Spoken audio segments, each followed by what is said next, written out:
Pure inductive circuit.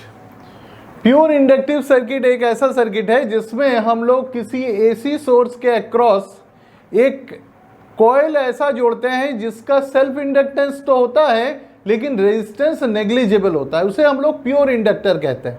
मतलब pure inductor क्या है? एक coil of some self inductance but of negligible resistance. So देखो भाई, मान लो ये हमारा एसी सोर्स है, ये एसी सोर्स हो गया, ये टर्मिनल मान लो ए, ये बी टर्मिनल, इसका इक्वेशन है V is equal to V M sine omega T. यहाँ पर हमने एक कॉइल जोड़ दिया जिसका सेल्फ इंडक्टेंस कैपिटल L है और रेजिस्टेंस 0 है। ठीक है भाई, ये प्योर कॉइल लगा हुआ है। अब देखो, जो ही हम ऐसा सर्किट बनाएंगे तो इस कॉइल के थ्रू एक ऑल्टरनेटिंग करंट पास करने लगेगा। ठीक है, ऑल्टरनेटिंग करंट मतलब ऐसा करंट जो कि टाइम के साथ साथ जिसका वैल्यू चेंज हो रहा है और डायरेक्शन भी चेंज हो रहा है। मतलब इस कॉइल में एक ऐसा करंट फ्लो करने लगेगा जो टाइम के साथ साथ अपना वैल्यू को चेंज कर रहा है। तो याद करो सेल्फ इंडक्शन। सेल्फ इंडक्शन में हम लोग पढ़े थे कि जब भी किसी कॉइल में हम लोग करंट को चेंज करते हैं तो उसके अक्रॉस एक बैक ईएमएफ जनरेट हो जाता है। सो यहां पर भी क्या होगा? एक बैक ईएमएफ जनरेट होगा and that back EMF will act as a potential difference across this coil. So ये जो potential difference across the coil लिख रहे हैं, ये क्या है भाई? ये magnitude of back EMF है। So अगर हमसे पूछा जाए भाई VL का वैल्यू क्या है, so it is the magnitude of back EMF। याद करो, सेल्फ इंडक्शन वाले पार्ट में पढ़े हैं, this is L di over dt। ठीक है, ये VL का वैल्यू हुआ, इसे हम इक्वेशन नंबर 1 कर दें। ठीक है, सो अब ये पोटेंशियल डिफरेंस हो गया कहां पर भाई? इस कॉइल के अक्रॉस। अब ये कॉइल जो है डायरेक्टली कनेक्टेड है एसी सोर्स के अक्रॉस, यानी इस एसी सोर्स के अक्रॉस जो भी वोल्टेज होगा किसी एक इंस्टेंट पर, same value of potential difference यहां पर होगा। ठीक है, तो since coil is directly connected across the AC source, at every instant क्या होना चाहिए भाई? VL इक्वल टू V के बराबर होना चाहिए। अब VL का वैल्यू लिखा है भाई L di ओवर dt और V का इक्वेशन है Vm साइन ओमेगा t। सो यहां से देखो हमको क्या मिलेगा अगले लाइन पे, di over dt is equal to Vm upon L and then sin omega t। ठीक, हमको करंट का वैल्यू निकालना है, सो हम क्या करेंगे? अगले लाइन पे ऐसे लिख दें, di is equal to Vm upon L and then sin omega t dt। ठीक, अब पूरे इक्वेशन को इंटीग्रेट करते हैं। तो इंटीग्रेट करेंगे तो लेफ्ट साइड में इंटीग्रेशन का वैल्यू आएगा I, राइट साइड में इंटीग्रेशन करेंगे तो ये पूरा आएगा Vm upon L sin omega t dt। अगले लाइन पे ऐसे लिखें, Vm बाई L कांस्टेंट है, बाहर हो गया, integration sine omega t dt। अब साइन ओमेगा t का इंटीग्रेशन करेंगे तो minus cos omega t upon omega आएगा। सो I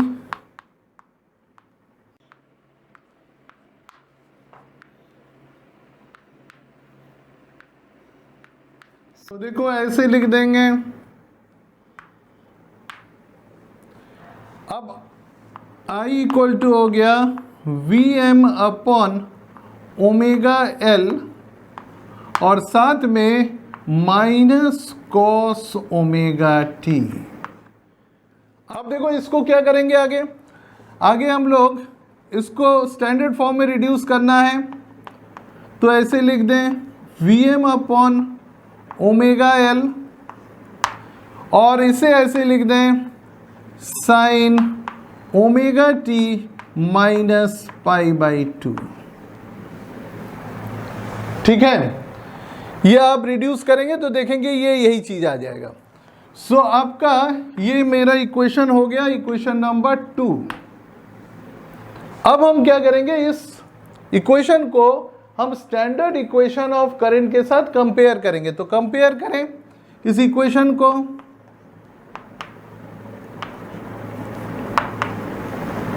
standard equation of current मेरा ये है, इसके साथ कंपेयर करो तो देखो Im के जगह पे लिखा है Vm अपॉन ओमेगा एल और फाई के जगह लिखा है माइनस पाई बाई 2। तो दो बातें हमको मिली, क्या है भाई, एक तो पहला Im इक्वल टू क्या आया Vm अपॉन ओमेगा एल, सो इसे हम थर्ड इक्वेशन कर दें, और नेक्स्ट फाई इक्वल टू क्या है माइनस पाई बाई 2, सो इसे हम फोर्थ इक्वेशन कर दें। ठीक है, सो अब ये हमारा इक्वेशन क्या बता रहा है, Im equal to Vm upon omega L. So भाई Vm को मैंने ओमेगा एल से डिवाइड किया तो Im मिला। सो ये ओमेगा एल किसके जगह आया हुआ है, रेजिस्टेंस के जगह। सो हम लोग इस ओमेगा एल को इंडक्टिव रिएक्टेंस कहते हैं। तो this omega L is called inductive reactance, और हम लोग इसको ऐसे लिखते हैं, ये इक्वेशन नंबर 5 कर दें। ठीक, ये इंडक्टिव रिएक्टेंस क्या हुआ, किसके जगह पे आया है, ये रेजिस्टेंस के जगह पे।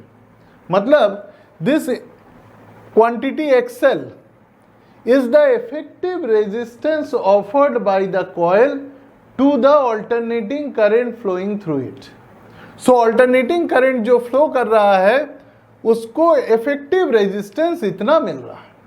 ठीक है, इसको हम लोग क्या बोलेंगे, inductive reactance. It is inductive reactance. ठीक, अब इसका यूनिट क्या होगा, फिर से वही यूनिट हो जाएगा ओम।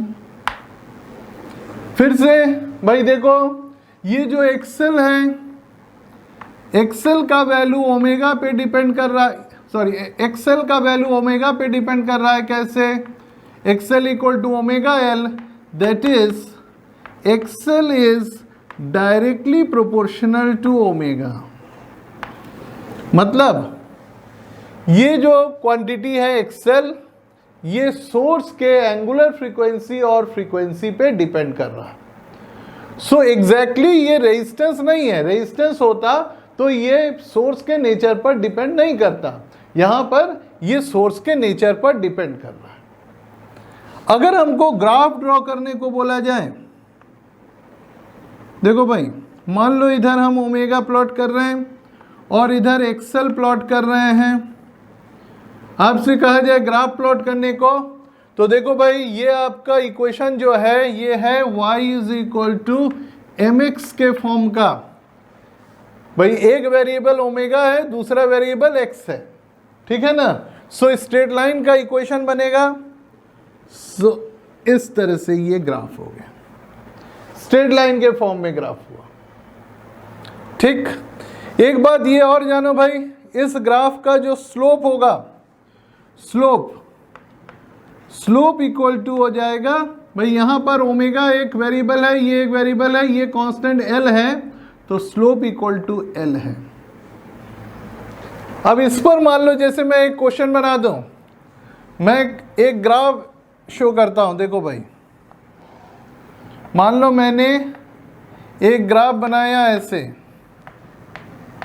और मैंने कहा कि एक सर्किट में दो इंडक्टर लगे हुए हैं अलग अलग सेल्फ इंडक्टेंस के, जिनका एक्सेल वर्सेस ओमेगा का ग्राफ ऐसे है, एक ए और एक बी के लिए। दो इंडक्टर हैं, एक इंडक्टर ए दूसरा इंडक्टर बी। अब मैंने आपसे पूछा कि भाई एल ए और एल बी में कौन बड़ा हुआ, किसका सेल्फ इंडक्टेंस ज्यादा है?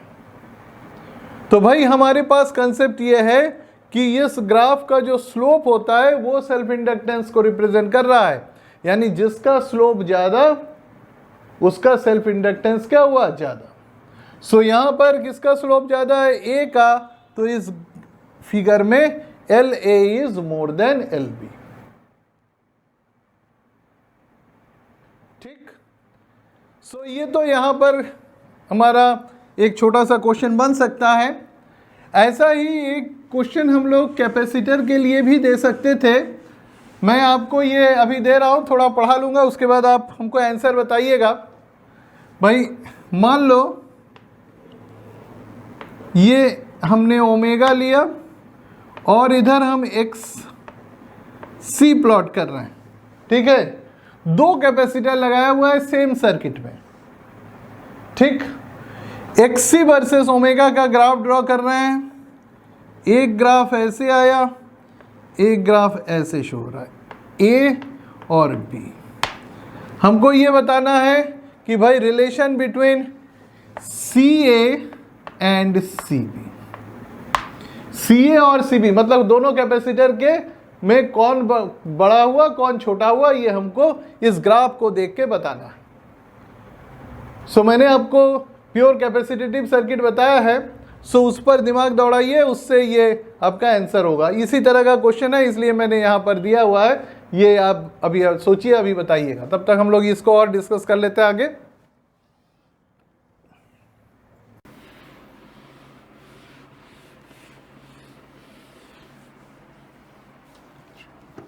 अब इसके बाद आता है फेजर डायग्राम।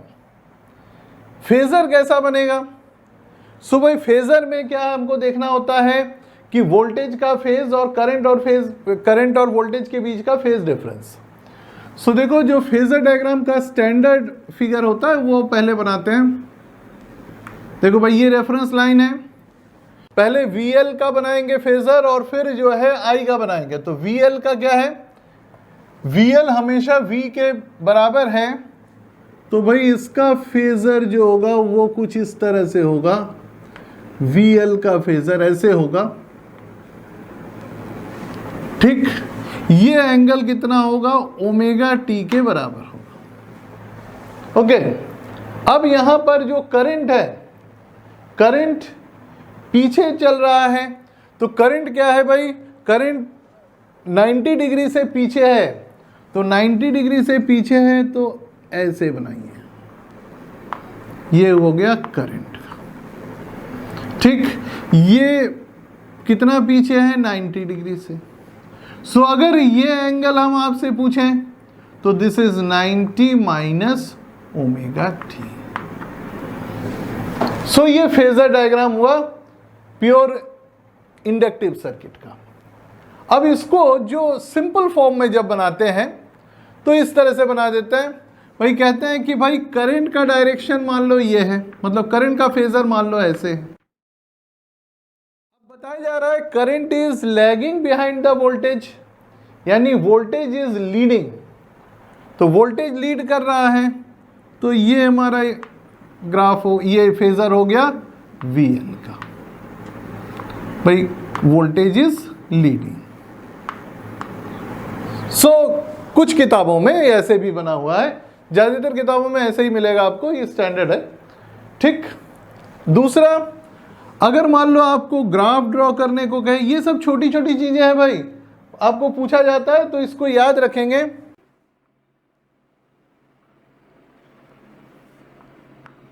इधर हम लोग VL और I दोनों प्लॉट कर रहे हैं, इधर टाइम प्लॉट कर रहे हैं।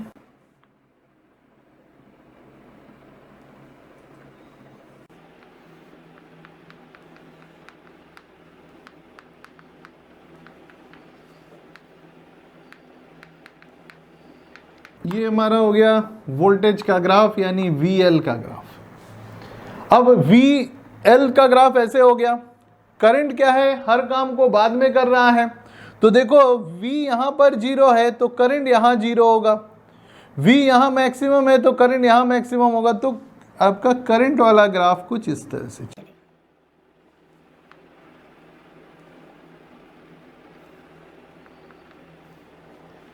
और देखो 90 डिग्री से पीछे है, 90 डिग्री के इक्विवेलेंट अगर आप टाइम में निकालेंगे तो क्या आएगा, याद करो हमने एक फॉर्मूला बताया था, phi equal to 2 pi by capital T into delta T। तो फाई अगर तुम 90 डिग्री लोगे तो डेल्टा T देखोगे T/4 आ रहा है, मतलब करंट हर काम को कितनी देर बाद करेगा, T/4 टाइम बाद। इसीलिए देखो यहां पर ये 0 था वोल्टेज, करंट कब 0 हुआ, T/4 टाइम बाद, हर काम को T/4 टाइम बाद करेगा। VL T/4 पर मैक्सिमम था, करंट कब हुआ, T/4 टाइम बाद, यानी T/2 टाइम पे। ठीक है ना, सो ऐसे होता चला गया। ठीक, अब इसके बाद मैं इस पर एक क्वेश्चन करूंगा, पहले इसका आंसर देख लें कितने लोगों ने सही दिया है। इस बार रेक्टेंगुलर हाइपरबोला है ना, यहां पर हमने बताया था X C is equal to होता है 1/ωc। ठीक है, या इसको ऐसे लिखें X C is equal to 1/c और इंटू 1/ω। ठीक है ना भाई। सो क्या है, जो ग्राफ शार्पली डिक्रीज कर रहा है उसका कैपेसिटेंस ज्यादा। तो शार्पली कौन डिक्रीज कर रहा है, बी वाला। बहुतों ने सही लिखा है आंसर, बहुत अच्छी बात है। यहां पर क्या है भाई, C B is more than C A, very good. ठीक है, ये आंसर होगा इसका। अब चलो भाई फट से एक इस पर भी क्वेश्चन कर लेते हैं। नेक्स्ट एग्जाम्पल है भाई, एक सोर्स है, मान लो वोल्टेज है 200 sine 1000 t volt, self inductance है मान लो 0.2 हेनरी का। अब हमसे फिर वही पूछा गया, क्या है भाई, एक्सएल का वैल्यू, दूसरा IRMS का वैल्यू, ठीक है, और तीसरा इक्वेशन ऑफ I। ये तीन चीजें हमसे पूछा गया। ठीक है, अब इसके बाद अब जरा देखो ध्यान से जल्दी। ठीक है, तो अब देखो इस पे कैसे होगा। सबसे पहले हम निकालते हैं एक्सएल, एक्सएल होगा ओमेगा एल। अब इसमें ओमेगा क्या है भाई, ओमेगा ये है 1000, सो दिस इज 1000 इंटू 0.2, यानी कितना हो गया, 200 ओम। एक्सएल का वैल्यू 200 ओम हो गया। दूसरा क्या भाई, IM का वैल्यू क्या आएगा, VM upon XL. VM upon XL मतलब ये आया 200 डिवाइडेड बाई 200। भाई VM ये है, ये जो लिखा है यहां पर ये VM है। So this is your 1 ampere. IRMS क्या होता है, 0.707 IM, and that is IM का वैल्यू 1 रखोगे तो 0.707 एम्पियर।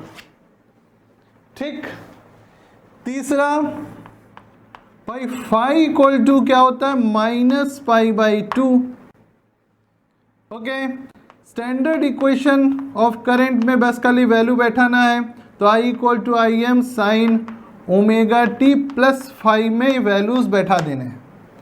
सो क्या होगा भाई, I इक्वल टू IM का वैल्यू कितना है 1 एम्पियर, और देन साइन 1000 t ऑफ -π/2।